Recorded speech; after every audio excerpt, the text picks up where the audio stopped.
Hey guys, this is Preeti. Welcome back to my channel. दोस्तों, आज हम बात करने वाले हैं एक 2022 release Finnish mystery horror thriller के बारे में जिसका नाम है हैचिंग। कहानी की शुरुआत में ही हमें मेन कैरेक्टर से इंट्रोड्यूस करवाया जाता है, टिंजा, माटियस और उनकी पेरेंट्स मॉम एंड डैड। उनका कोई नाम नहीं बताया गया तो हम भी उन्हें मॉम एंड डैड ही बुलाएंगे।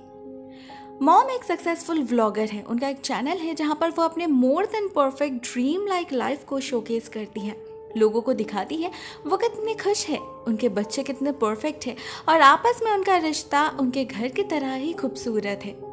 ये सब दिखाकर उसे बहुत सारे व्यूज और पैसे तो मिल जाते हैं, मगर क्या सच में ही उनकी लाइफ इतनी परफेक्ट है? चलिए देखते हैं। एक दिन शूटिंग के दौरान एक हादसा होता है। कहीं से कौवा आकर उनके खिड़की से टकराता है। टिंजा जैसे ही खिड़की खोलती है वो अंदर घुस जाता है, सब कुछ तहस नहस कर देता है। पहले एक बहुत ही कीमती फ्लावर वास, उसके बाद कुछ show pieces and finally mom का फेवरेट चैंडलियर। पूरे कमरे की हालत ऐसी हो चुकी थी जैसे कोई भूकंप आ गया हो। सभी मिलकर उस कौवे को पकड़ने में लग जाते हैं, जो फाइनली टिंजा कर पाती है। इतना तोड़फोड़ करने के बाद वो कौवा भी काफी घायल हो चुका था तो वो भाग नहीं पाता। टिंजा उसे चादर में लपेटकर बाहर ले जाने लगती है छोड़ने के लिए, मगर मॉम उसे रोकती है। इस कौवे ने उनका इतना नुकसान किया है, उसकी कीमत तो उसे चुकानी पड़ेगी। इसीलिए वो उस कौवे की गर्दन तोड़कर उसे मार डालती है और फिर अपने बेटी से कहती है उसे कंपोस्ट बिन में फेंक आने के लिए। टिंजा उनका हैवानियत से यूज्ड टू थी, तो खराब लगने के बावजूद वो कुछ कर नहीं पाती। लेकिन जैसे ही वो वहां से निकलती है, हम उस कौवे को हिलते हुए देखते हैं। अगली सुबह टिंजा को पता चलता है उनके पास वाले घर में एक नई फैमिली आई है। उनकी बेटी रीटा ऑलमोस्ट उसी की उम्र की है। उनका एक पेट डॉग भी है, रूजा। उनकी दोस्ती हो जाती है और रीटा टिंजा को अपने घर इनवाइट करती है। टिंजा तो बहुत एक्साइटेड थी जाने के लिए, मगर मॉम मना कर देती है। असल में टिंजा एक जिमनास्ट है और कुछ दिनों बाद ही उसका एक कंपटीशन है। मॉम चाहती है वो उस कंपटीशन में जीते, इसीलिए वो उसे फालतू टाइम वेस्ट करने से मना कर देती है। उस रात सबके सो जाने के बाद टिंजा को कुछ क्रीपी आवाजें सुनाई देती है जो जंगल में से आ रही थी। टिंजा अपनी क्यूरियोसिटी होल्ड नहीं कर पाती और कुछ सोचे समझे बिना ही उस आवाज का पीछा करने लगती है। पता नहीं क्यों उसे लग रहा था ये उसी कौवे की आवाज है। वो कंपोस्ट बिन में चेक करती है, उसे वहां कुछ नहीं मिलता। फाइनली जब वो जंगल में जाती है तब उसे वो कौवा दिखता है। बेचारा हिल तक नहीं पा रहा था, दर्द में चिल्ला रहा था वो। टिंजा को उसे देखकर बहुत खराब लगता है तो वो एक पत्थर से उसे मार डालती है, वो भी इतने भयानक तरीके से कि उस कौवे का माथा कंप्लीटली स्मैश्ड हो चुका था। इसके बाद टिंजा की नजर पड़ती है वहीं पर पड़े एक अंडे के ऊपर। जरूर ये इसी कौवे का अंडा होगा। बेचारा जन्म से पहले ही अनाथ हो गया। टिंजा को गिल्टी फीलिंग्स होने लगता है तो वो उसे उठाकर घर ले आती है और फिर अपने तकिए के नीचे रखकर सो जाती है। नेक्स्ट डे हमें उसके मोनोटोनस लाइफ की एक ग्लिम्स नजर आती है। पता चलता है वो लोग अपने लाइफ को जितना एंटरटेनिंग पोर्ट्रे करते हैं, एक्चुअल में सब कुछ उतना इजी नहीं है। अपने आप को परफेक्ट दिखाने के लिए उन्हें काफी ज्यादा मेहनत करनी पड़ती है, बहुत कुछ फेक करना पड़ता है। इस घर में सब कुछ मॉम कंट्रोल करती है। उनके मर्जी के बिना एक चीज इधर से उधर नहीं हो सकती और अपने व्लॉग्स को बेहतर बनाने के लिए वो किसी भी हद तक जा सकती है। अपने बच्चों को बहुत ही प्रेशर में रखती है वो, स्पेशली टिंजा को। हम देखते हैं उसके कोई दोस्त नहीं है, पूरा दिन स्टडी और फिर प्रैक्टिस करने में ही बीत जाता है। क्लास खत्म होने के बाद जब सभी बच्चे घूमने जाते हैं, टिंजा वॉक पर निकलती है क्योंकि उसकी माँ वही चाहती है। सिर्फ और सिर्फ उनका दिल जीतने के लिए टिंजा ने जिम्नास्टिक क्लास एडमिशन लिया है। अभी इस कंपटीशन में हिस्सा भी उन्हीं के कहने पर लिया है उसने। वो तो इतनी परफेक्शनिस्ट है कि टिंजा को अपना हर एक स्टेप परफेक्ट करना पड़ता है, नहीं तो अगर कुछ गड़बड़ हो जाए तो मॉम उससे वो सीन रिशूट करवाती है। उनका परिवार वैसा बिल्कुल भी नहीं है जैसा वो दिखाती है। परफेक्ट तो दूर की बात है, यहाँ पर उनके अलावा और किसी का कोई इम्पोर्टेंस ही नहीं है। वो अपने अलावा और किसी से प्यार नहीं करती। डैड उनके लिए बस एक शो पीस है जो उनके परिवार को कंप्लीट बनाते हैं, इससे ज्यादा उनका कोई वैल्यू नहीं है। हर एक गुजरते दिन के साथ उनके अंदर का खोखलापन और ज्यादा विजिबल हो रहा था। उस दिन क्लास से लौटने के बाद टिंजा देखती है उसकी माँ एक आदमी के साथ बहुत हंस हंस कर बातें कर रही है। उसे देख के ही वो बंदा घबरा जाता है, मगर मॉम नहीं, वो बहुत कैजुअली उसे इंट्रोड्यूस करती है। पता चलता है उस बंदे का नाम है टेरो, इलेक्ट्रिशियन का काम करता है और मॉम का खास दोस्त है वो। इससे ज्यादा ना मॉम कुछ कहती है ना टिंजा पूछ पाती है। वो अपने माँ को गुस्सा दिलाना नहीं चाहती, तो वो अपने कमरे में आ जाती है और उस अंडे को चेक करती है। उसे सुनाई देती है उस अंडे के अंदर एक दिल बहुत ही जोर से धड़क रहा है। ऐसे ही कुछ दिन बीत जाते हैं और एक दिन वो नोटिस करती है वो अंडा अचानक से ही साइज में दुगना हो चुका है। उसे पिलो के नीचे रखना रिस्की हो जाएगा सोचकर टिंजा उसे अपने टेडी के अंदर छुपा देती है। उस दिन जब वो क्लास में जाती है उसे पता चलता है रीटा भी उसी क्लास में है और वो उससे बेहतर परफॉर्म कर रही है। इससे टिंजा को तो कोई प्रॉब्लम नहीं थी, मगर उसकी माँ इस चीज़ को इतना आसानी से हजम नहीं कर पाती। क्लास खत्म हो जाने के बाद वो खुद टिंजा को प्रैक्टिस करवाती है। तब तक नहीं रुकती जब तक उसके स्टेप्स परफेक्ट ना हो जाए, भले ही इससे उसके हाथ में छाले क्यों ना पड़ जाए। टिंजा की कोच उसे मना करती है, मगर वो नहीं सुनती। उन्हें इस कंपटीशन को अपने व्लॉग में हाईलाइट जो करना था, वो डिसाइड करती है कि वो फाइनल राउंड को लाइव टेलीकास्ट करेगी, तो ऑब्वियसली उसमें उनकी बेटी को जीतना ही होगा। असल में मॉम के साए में रहते रहते बाकी सभी अपना वजूद खो चुके थे। उनके फीलिंग्स का कोई मतलब ही नहीं था। टिंजा अपने माँ से ज्यादा तो उस अंडे से करीब थी। ऊपर से उसी रात मॉम उससे कहती है कि वो टेरो से प्यार करती है और लास्ट कुछ महीनों से हर हफ्ते बिजनेस टूर के बहाने वो असल में टेरो के घर ही जा रही है। इनफैक्ट कल भी वो वहीं पर जाने वाली है। मॉम बात को इतनी कैजुअली कह रही थी जैसे ये कोई बहुत अच्छी बात हो। वो टिंजा को कहती है इसे सीक्रेट रखने के लिए। टिंजा भी उनसे कुछ कह नहीं पाती, बस अपने कमरे में आकर उस अंडे को पकड़ के रोने लगती है। पिछले कुछ दिनों में इस अंडे के साथ उसका एक बहुत ही वियर्ड कनेक्शन बन चुका था। वो अपने दिल की सारी बातें उससे शेयर करने लगी थी। आज जब वो रोने लगती है हम देखते हैं उसके आंसू ये अंडा अब्सॉर्ब कर लेता है और उसके तुरंत बाद ही इस अंडे का स्किन फटने लगता है। अंदर से निकल आता है किसी का हाथ, जिसे देखकर टिंजा डर जाती है। क्लोसेट के अंदर जाके छुपती है। वो देखती है उस अंडे से एक बहुत ही क्रीपी क्रिएचर बाहर निकल आया है, जो देखने में एक बर्ड जैसा है मगर उसका साइज काफी बड़ा है। उसकी आवाज से टिंजा के डैड कमरे में आ जाते हैं और वो बर्ड खिड़की तोड़कर भाग जाता है। उस रात और कुछ नहीं होता। टिंजा भी घर में कह देती है कि एक बर्ड घुस आया था पिछली बार की तरह। उसे लगा नहीं था कि वो फिर कभी लौट आएगा, मगर दूसरे रात ही वो फिर से आकर हाजिर हो जाता है। टिंजा को दिखाता है उसके हाथ में एक कांच का टुकड़ा घुस गया है और फिर टिंजा का हाथ अपने सर पर रख के उसे पैट करने के लिए भी कहता है। असल में ये चीज जो भी थी वो टिंजा को ही अपनी माँ मान रही थी। उसने ही उसे हैच जो किया था। धीरे धीरे टिंजा का डर खत्म हो जाता है। वो एक बच्चे की तरह उसका टेक केयर करने लगती है, बिल्कुल वैसे ही जैसे वो अपने मॉम से एक्सपेक्ट करती थी। वो उसे नहलाकर सुला देती है अपने बिस्तर के नीचे, गाना भी गाती है उसके लिए। मगर कुछ देर बाद ही रूजा की आवाज से उसकी नींद टूट जाती है और साथ ही साथ इस क्रिएचर की भी। वो खिड़की से कहीं निकल जाता है और टिंजा को अजीब सा विजन आता है।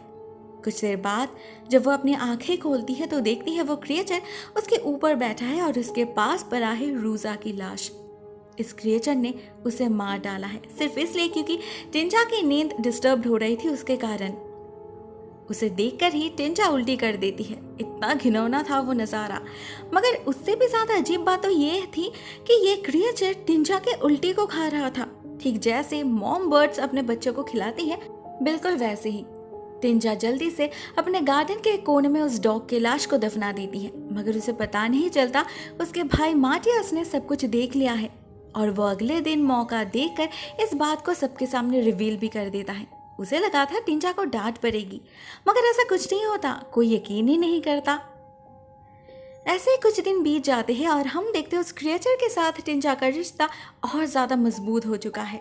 अभी वो उसके साथ ही सोती है, खाना खिलाती है, उसे अपने कपड़े पहनने देती है, इवन बहुत ही प्यार से अपने बच्चे की तरह उसके बालों को कोम भी कर देती है। उसे एहसास दिलाती है कि वो खूबसूरत है। एक बच्चा कितना ही बदसूरत क्यों ना हो, उसके माँ के लिए तो वो हमेशा सबसे खूबसूरत होता है ना। टिंजा को भी यही लग रहा था, बट अनफॉर्चुनेटली उसके माँ को कभी ऐसा नहीं लगा। उसे तो टिंजा में सिर्फ कमी ही नजर आते हैं। हम देखते हैं लास्ट कुछ दिनों में लुक वाइज उस क्रिएचर में काफी बदलाव आए हैं। टिंजा की तरह उसके लंबे लंबे बाल निकल आए हैं और अभी वो कुछ कुछ वर्ड्स भी बोल पाती है। उसके बर्ताव से लगता है कि वो एक फीमेल है, तो टिंजा उसके नाम रख देती है आली। पहले कुछ दिन ऐसे ही हंसी मजाक में बीत जाते हैं, किसी को पता ही नहीं चलता। मगर इसके बाद से ही टिंजा की लाइफ में बहुत अजीबोगरीब हादसे होने लगते हैं। एक दिन जब मॉम टिंजा का ट्रेनिंग देखने जाती है तो रीटा का परफॉर्मेंस देखकर टिंजा के सामने वो कह देती है कि रीटा से वो जीत नहीं पाएगी।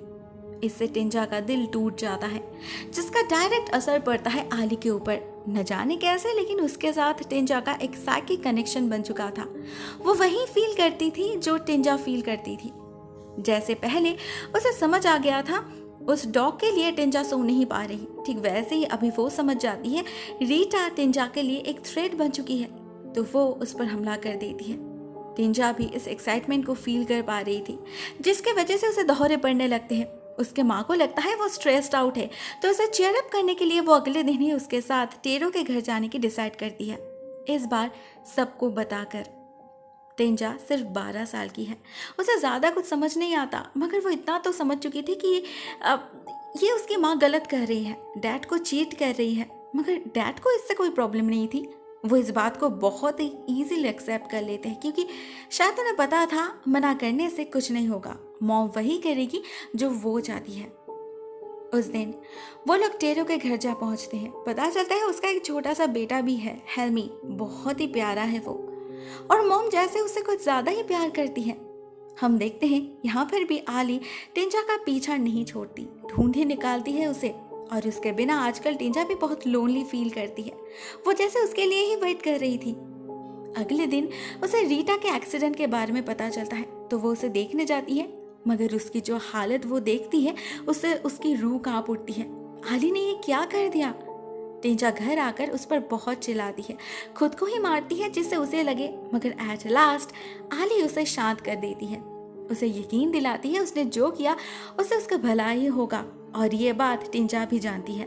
वो नोटिस करती है आली देखने में बिल्कुल उसी की तरह होती जा रही, मगर उसकी फितरत किसी इंसान की तरह नहीं है। वो जैसे वो सब कुछ है जो टिंजा नहीं है। उसके अंदर के सारे ग्रजेस एंड नेगेटिविटी का एक अग्रेसिव आउटबर्स्ट है आली। कहीं ना कहीं वो चाहती थी कि रीटा कंपटीशन में पार्टिसिपेट ना कर पाए, मगर उसके लिए उसे इतना दर्द सहना पड़ा, ये एक्सेप्टेबल नहीं है। उस दिन एक और हादसा होता है। टेरो आली को देख लेता है, वो भी खाते समय, मगर उसे लगता है वो टिंजा है, वो ऐसे किसी जानवर की तरह खा रही है। देखकर टेरो उसके माँ को बुलाने जाता है, और ठीक तभी आली उस पर हमला कर देती है। उसके हाथों को काटने की कोशिश करती है, बट फॉर्चुनेटली टिंजा ऐसा होने नहीं देती। टेरो को लगता है ये सब जरूर टिंजा के एक्सेसिव स्ट्रेस के कारण हो रहा है, उसे थोड़ा रेस्ट करना चाहिए। मगर रेस्ट करना तो बहुत दूर की बात है, उसकी माँ उसे चैन से जीने भी नहीं देती, ना इनफ खाना देती है, ना सोने देती है। जितना करती है बस वीडियो में दिखाने के लिए। टिंजा भी उन्हें खुश रखने के लिए खुद को भूखा रखती है, जिससे वो पतली रहे और उसका शरीर फ्लेक्सिबल रहे। आज उसके कंपटीशन का फाइनल राउंड होने वाला था, इसीलिए उसकी माँ उसे बार बार रिहर्सल करवा रही थी, लेकिन उसके परफॉर्मेंस से वो सेटिस्फाइड नहीं हो पा रही थी। दूसरी तरफ टिंजा को बहुत बुरा लगता है, इतना एफर्ट डालने के बाद भी वो अपने माँ को खुश नहीं कर पा रही। साथ में थोड़ी सी जेलसी भी फील करती है वो हेल्मी की तरफ, क्योंकि उसके माँ ने उससे कभी इतना प्यार नहीं जताया, शायद वो उससे ज्यादा प्यार करती हो। मगर बहुत जल्द टिंजा खुद को संभाल भी लेती है, अपने थॉट्स पर काबू कर लेती है, क्योंकि वो नहीं चाहती थी ये बात आली तक पहुंचे, नहीं तो बहुत बड़ा ब्लंडर हो जाएगा। होता भी यही, उसके ना चाहते हुए भी आली उसके अंदर के हिडन विश को समझ लेती है, और उनके निकल जाने के साथ साथ ही हेल्मी पर हमला करने के लिए प्रिपेयर्ड हो जाती है। उधर टिंजा उसके हर एक स्टेप को फील कर पा रही थी। उसे पता था अगर उसने कुछ नहीं किया तो आली हेल्मी को मार डालेगी। इस समय हेल्मी को बचाना इस कंपटीशन से ज्यादा जरूरी था, तो आली को रोकने के लिए टिंजा अपना हाथ तोड़ देती है, जिसका दर्द आली को भी होता है और वो भाग जाती है। आली हेल्मी को मार नहीं पाती, मगर उसे टेरो देख लेता है। इस बार तो वो श्योर हो जाता है टिंजा को जरूर बाइपोलर जैसी कोई बीमारी है, बहुत ही खतरनाक है वो। उसे माँ बेटी के चक्कर में पड़ना नहीं था, इसलिए वो मॉम से ब्रेकअप कर लेती है, और मॉम का सारा गुस्सा जा पड़ता है टिंजा के ऊपर। उसी के कारण ये सब कुछ हुआ, वो परफेक्ट क्यों नहीं है। वो दोनों घर आ जाते हैं और साथ ही साथ आली भी, मगर टिंजा उसे खिड़की से अंदर आने नहीं देती, तो उसे घूमकर आना पड़ता है, जहाँ उसे मॉम एंड डैड दोनों ही देख लेते हैं। डैड तो डैड है, दुनिया हिल जाए उन्हें कुछ फर्क नहीं पड़ता, मगर मॉम उसे नहीं छोड़ती। उसे क्लॉजेट के अंदर से निकाल के उसके बालों को कोम करने लगती है, मगर उसे पता नहीं चलता ये उनकी बेटी नहीं उसका हमशक्ल है। उसकी हालत देखकर तो मॉम गुस्से में पागल हो जाती है। कोई इतना डिस्गस्टिंग कैसे हो सकता है। बात करते करते वो उसके बालों को ऐसे खींचती है कि एक गुच्छा निकाल के उसके हाथ में आ जाता है। खून निकलने लगता है उसके माथे से। उसका भयानक रूप देखकर मॉम की हालत खराब हो जाती है। वो कुछ समझ पाए इससे पहले ही आली उस पर हमला कर देती है, अपने नाखूनों को गाड़ देती है उसके स्किन में। टिंजा बाहर से सब कुछ देख रही थी। फाइनली अपने माँ को खतरे में देख वो सामने आ जाती है और आली को भगा देती है। गुस्से में आली जैसी और बदसूरत बन चुकी थी। मॉम को तो उसे देखकर ही घिन आ रही थी। उसके जाने के बाद टिंजा उसे सब कुछ सच बता देती है, कैसे उसने उस अंडे को हैच किया, कैसे इतने दिनों तक छुपा कर रखा और कैसे उसी के कारण उनके आसपास इतना सारा मिसहैप्स हो रहा है। मॉम को पता था ऐसे में क्या करना चाहिए। वो इस घिनौने चीज के कारण अपने परफेक्ट लाइफ को बर्बाद होने नहीं देगी। तो वो खुद एक चाकू उठाती है और अपने बेटे के हाथ में थमा देती है एक चाकू, और दोनों मिलकर निकल पड़ते हैं शिकार में। मॉम को शिकार मिल भी जाता है, मगर प्रॉब्लम यहाँ पर यह होती है कि मॉम जितनी बार चाकू से आली को स्टैब कर रही थी, वो दर्द टिंजा को सहना पड़ रहा था। जब टिंजा को ये बात समझ आ गई, उसने अपने माँ को रोकने की कोशिश की और इस चक्कर में चाकू घुस गया उसके सीने में। विदिन फ्यू मिनट्स टिंजा की मौत हो जाती है वहीं पर सबके सामने, और उसका सारा खून जाके गिरता है आली के ऊपर। हम देखते हैं जैसे जैसे वो उसका खून पी रही थी, उसका शरीर उतने ही तेजी से हील हो रहा था एंड फाइनली वो पूरी तरीके से टिंजा का रूप ले लेती है। इवन उसकी तरह मॉम को मम्मा बुलाने लगती है। मॉम वो बहुत ही ज्यादा घबरा चुकी थी, लेकिन वो अपने बेटी को खोने का गम था या फिर कुछ और वो पता नहीं चलता, क्योंकि जैसे ही वो आली को देखती है उसके चेहरे पर एक स्माइल आ जाती है। तो क्या उन्हें बस अपनी व्लॉग्स की फिक्र थी? टिंजा की जगह लेने के लिए कोई चाहिए था जो आली में उसे मिल गया। यहीं पर यह फिल्म एंड हो जाती है, तो हमें पता नहीं चलता मॉम के दिमाग में क्या चल रहा था। लेकिन अगर उसने ऐसा कुछ सोचा होगा कि वो आली को टिंजा की तरह यूज करेगी, तो वो उसकी बहुत बड़ी गलत फहमी होगी, क्योंकि आली टिंजा की तरह बिल्कुल भी नहीं है, कंप्लीटली ऑपोजिट है उसकी। उसे मॉम अपनी उंगली पर नचा नहीं सकती, उल्टा शायद अभी आगे से इस परिवार को उसके इशारे पर चलना होगा। दोस्तों, ये फिल्म यहीं पर एंड हो जाती है। यहाँ पर एक बहुत अच्छी मैसेज है कि जो जैसा है उसे वैसा ही एक्सेप्ट करना चाहिए, खुद को और दूसरों को भी। इससे किसी के अंदर कोई ग्रज पैदा नहीं होता। मॉम पूरी जिंदगी अपने परिवार को कंट्रोल करती रही, स्पेशली टिंजा को, क्योंकि वो दुनिया को सिर्फ अपना बेस्ट दिखाना चाहती थी, अपने फ्लॉज छुपाना चाहती थी। मगर उसने कभी ये नहीं सोचा कि इससे बेचारी बच्ची पर क्या गुजरेगा। उसे कभी माँ का प्यार ही नहीं मिला, जिंदगी में कभी कुछ भी अपने मर्जी से कर नहीं पाई वो। इवन उसे कोई दोस्त बनाने का परमिशन भी नहीं मिला। धीरे धीरे उसके अंदर नेगेटिव इमोशंस भारी पड़ने लगे, जिसे रिलीज करने का मौका उसे कभी नसीब नहीं हुआ। मेटाफोरिकली अली उसकी उसी फ्रस्ट्रेशन का रूप है, उसका वो अगली साइड जहाँ वो अपने सारे नेगेटिव थॉट्स को जमा करती रही। फाइनली वो वही बन गई जिससे उसे दूर रखा गया था। हमारे समाज में भी ऐसा ही होता है। हमारे पेरेंट्स अपने अनजाने भी हम पर बहुत ज़्यादा प्रेशर डाल देते हैं, हमारे ज़िंदगी को अपने तरीके से मोल्ड करना चाहते हैं, लेकिन उन्हें पता नहीं चलता इससे बेचारे बच्चे कितने फ्रस्ट्रेटेड हो जाते हैं। उन्हें भी तो अपनी ज़िंदगी जीना है अपने मर्जी से। यह फिल्म इसी का एक बोर्डिंग एग्जाम्पल है। मुझे ये कहानी बेहद पसंद आई। आपको वीडियो कैसी लगी? Write down in the comment section. आज के लिए बस इतना ही दोस्तों। Thank you so much for watching this video. बहुत जल्द मिलते हैं किसी और नए वीडियो के साथ। तब तक के लिए टेक केयर, टाटा।